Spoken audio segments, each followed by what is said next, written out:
نتیجه متحدی و یکدلی مردم مملکت بود که در مدت همگی 2 ماه اولین منزل‌های استقامتی با بهترین شرایط زیست و مجهز با همه لوازمات روزگار در منطقه‌های آفت زده مورد استفاده قرار داده شد.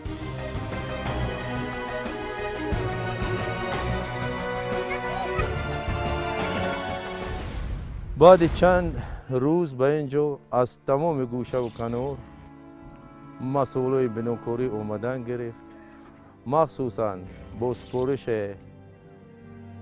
رئیس جمهور تمام مسئولات ساختمانی وارد شدن گرفتم.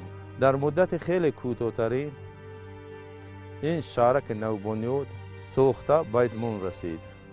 برای 82 خانواده خانه‌های زمانوی ساخته شدند و برای هر یک ساکن سر و لباس و تمام تجهیزات لازمه که برای روزگار لازم هستند آورده شدند.